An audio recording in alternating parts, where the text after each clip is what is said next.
एक 25 पैसा बीजा है जे मैं 25 पैसा विडियो बनाव्यो ने एमां एक 25 पैसा है। आ जोई लो 1982 बराबर हैदराबाद मिंट जो अपनी पासे हशे तो एक 25 पैसा तमने 10 થી 15,000 रुपया अपाई शके छे। आवा चमचमाता हशे तो तमने 100% 10 થી 15,000 रुपया एक 25 पैसा अपाई शके छे। कॉपर निकलशे। सिक्योरिटी आज जोई लो। आज मिक्स विडियो हशे मित्रों बराबर, कारण के आज मारे जरा उतावळ थई गई है एटले सिक्का अलग नहीं करी शक्यो। एटले ध्यानथी तमे समझो। हैदराबाद मिंट एटले तमने हूँ बताई दऊँ एटले तमने समझण पड़े। जो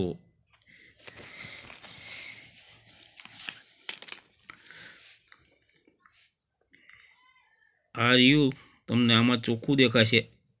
आ तारो देखाय छे ने, जो आ मारी पेननी अणी छे एवो तारो सननी नीचे हशे।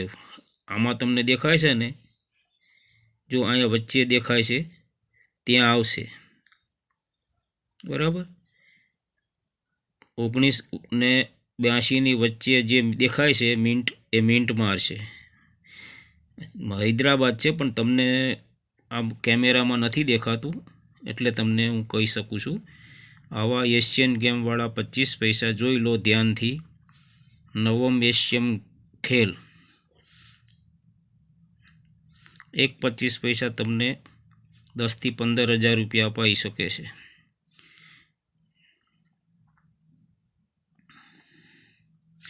पछी मित्रों एक आवशे, आ एक रुपयो रही गयो तो जवाहरलाल नेहरू। एमां नोएडा मिंट हशे मित्रों तो तमने 2 થી 4,000 रुपया अपाई शकशे। मलवो असंभव है बराबर। मलवो सिक्को असंभव है। बाकी जो आ सिक्कानी केटलो जूनो है, घसायेलो चलन में है तो केटलू भारत रुपया इंडिया रूपीज अशोक एम्बलमनी आँखों बधु चोख्खुं देखाय छे।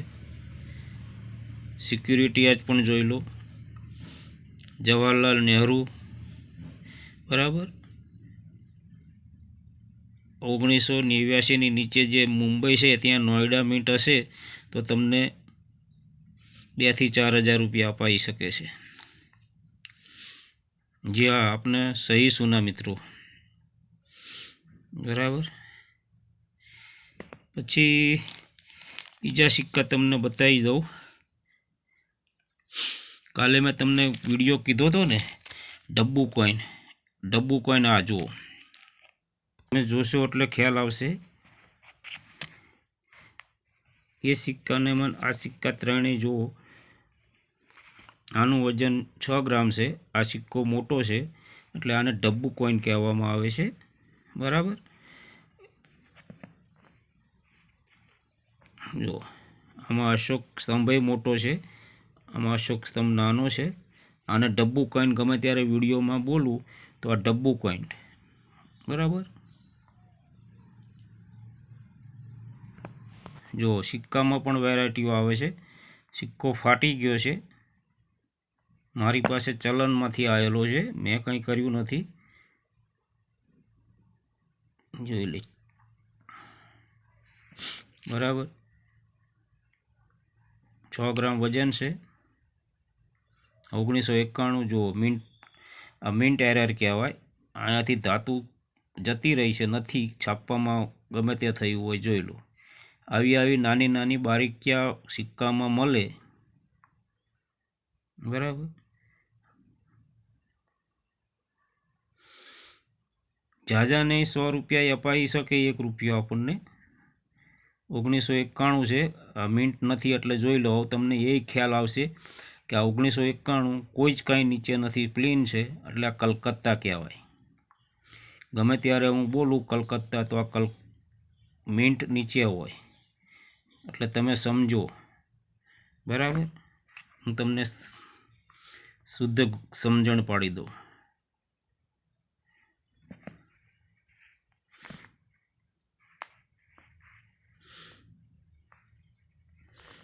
जो 1991 नीचे कई नहीं, 1990 नीचे कई नहीं, एटले बे सिक्का 9091 કલકત્તા મિન્ટ છે, બરાબર.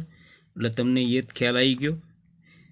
અને આની નીચે જોઈ લો 1983ની નીચે બોમ્બે મિન્ટ છે. આ ટપકું દેખાય ને ત્યાં મિન્ટ આવે. ગમે ત્યારે હું બોલું મિન્ટ એટલે સનની નીચે મિન્ટ આવે. એ તમારે ખાસ જોઈ લેવાનું, બરાબર મિત્રો. જો આ 2 રૂપિયા પણ તમે જોઈ શકો છો. મિન્ટની ખામી છે. અહીંયા જોઈ લો, મારી પાસે ચલનમાંથી આવેલો છે. તમે જોશો તો તમને ખ્યાલ આવશે. અહીંયાથી જો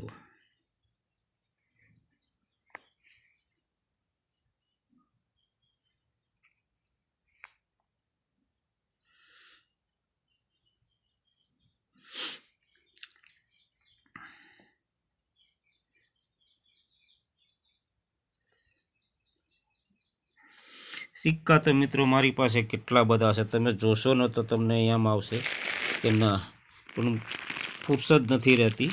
કારણ કે મમ્મી બીમાર છે, મમ્મીની સેવા ચાકરી કરવામાં તકલીફ પડે છે. એટલે એ સૂઈ ગયા હોય ત્યારે વિડીયો બનાવવાનો મેળ આવે છે. કારણ કે પેરાલિસિસ થઈ ગયું છે. જોઈ લો, આવા સિક્કા નાની નાની ખામી, નાની નાની બારીકિયા હશે ને, ટાઈમ અને ભોગ માગે છે. કલેક્શન કરવામાં તમારી પાસે હિંમત ને ધૈર્ય હશે ને તો જ તમે કરી શકશો. બાકી બહુ જ કંટાળાજનક છે. કે એમાં નાની નાની બારીકિયા જોવી એ જ મહત્ત્વ છે. તો જ તમને એ ખબર પડશે, બરાબર. આ 5 રૂપિયા જુઓ.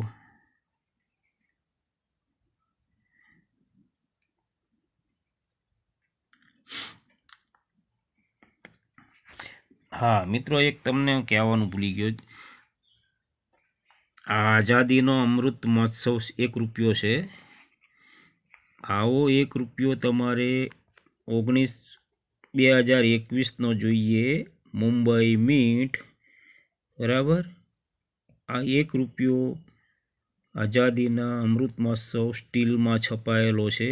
આવો જ તે 1 રૂપિયો તમને 80,000થી 1.5 લાખ રૂપિયા 1 રૂપિયો તમને અપાઈ શકે. સમજી લેજો. ખાલી આની કિંમત 1 રૂપિયો છે. આ સિક્કો તમે વેચો એટલે લાખથી 1.25 લાખ, 1,30,000 આસપાસ મળે. શરત એક જ, 2021 મુંબઈ મિન્ટ, બરાબર. સમજો. કારણ કે મારામાં કોમેન્ટો આવે છે કે મારી પાસે છે કોપર નિકલના સિક્કા, પણ છે એનો મતલબ તમે સમજો હું શું કહું છું. આ છપાઈ છે 2023 સન જુઓ. એ રીતે 2021ની નીચે જે દેખાય છે રાઉન્ડ, ત્યાં મુંબઈ મિન્ટ હોવી જોઈએ તો તમને મળે. બીજું, હું સિક્કા ખરીદતો નથી. હું તો તમને લાઈન દોરી આપું છું. સિક્કા વેચવા માટે એક્ઝિબિશનમાં જવું પડે છે, બરાબર. હું કોઈ રજિસ્ટર ફી કોઈ જ કંઈ કરતો નથી. એટલે મિત્રો જરા આપના જ્ઞાન માટે છે. કારણ કે ઘણા મારા મિત્રો ફ્રોડ બન્યા છે. એના હિસાબે મારે વિડીયો બનાવવો પડે છે, જેથી કરી મારા મિત્રોને જાગૃતતા મળે, બરાબર. આ 1 રૂપિયો છે આઝાદીના અમૃત મહોત્સવ. સમજી લો કે 1 રૂપિયો તમને લખપતિ બનાવી શકે છે. પણ શરત એક જ છે, તમે સમજો, વિચારો, જાણો, પછી તમે મને કોમેન્ટ કરો કે હું શું કહેવા માગું છું. 2021 એ અહીંયા હશે 2021, નીચે આવશે કાજુ કતરી જેવું નિશાન મુંબઈ મિન્ટ, તો એ સિક્કો વેચાશે. કારણ એ સિક્કા છપાયા છે ઓછા, એટલે મળવા તમને ના કે બરાબર છે, બરાબર. તો જ એની કિંમત હોય. બાકી મારી પાસે આ રહ્યો, હું જઈ વેચવા ના જાઉં. 1 રૂપિયો છે જુઓ. આ 2 રૂપિયા છે, બરાબર. આઝાદીના અમૃત મહોત્સવના તો હું કેટલા રૂપિયાવાળો થઉં? 5 રૂપિયા મારી પાસે છે. તો હું તો રૂપિયા કરોડપતિ થઈ જાઉં ને મિત્રો. હે, વગર કીધે કરોડપતિ થઈ જાઉં ને. 10 રૂપિયા છે જુઓ, છે તો હું કરોડપતિ થઈ જાઉં. એટલે એવું નથી હોતું મિત્રો. તમને સમજો, જાણો, વિચારો, પછી તમે કોમેન્ટ કરશો ને તો તમને જવાબ હું આપી શકું. બાકી એવા પુરાણા સિક્કા તો મારી પાસે ઢગલો છે, બરાબર. એ રીતે નથી થવાતું રૂપિયાવાળા, કારણ કે એમાં બહુ જ તકલીફ છે. એનું વિચારવું પડે, જોવું પડે, પછી તમે કોમેન્ટ કરશો ને તો તમને ખ્યાલ આવશે અને સમજો. જો મુંબઈ મિન્ટ તમને કહું છું ને, મુંબઈ મિન્ટ આ 2023, બરાબર. આ નોઈડા મિન્ટ છે, જોઈ લો. મુંબઈ મિન્ટ કાજુ કતરી જેવું આવે. તો મિત્રો, વિડીયોને લાઇક, શેર, સબસ્ક્રાઈબ કરો અને કોમેન્ટ બોક્સમાં જય માતાજી લખવાનું ભૂલશો નહીં. અને વિડીયો તમારા સર્કલમાં શેર કરો, જેથી કરી તમારા મિત્રો કોઈ સગાવાલા ફ્રોડ બને નહીં, બરાબર. એ જ આશાથી વિડીયો બનાવું છું. જય હિન્દ, જય ભારત, હર હર મહાદેવ, હર.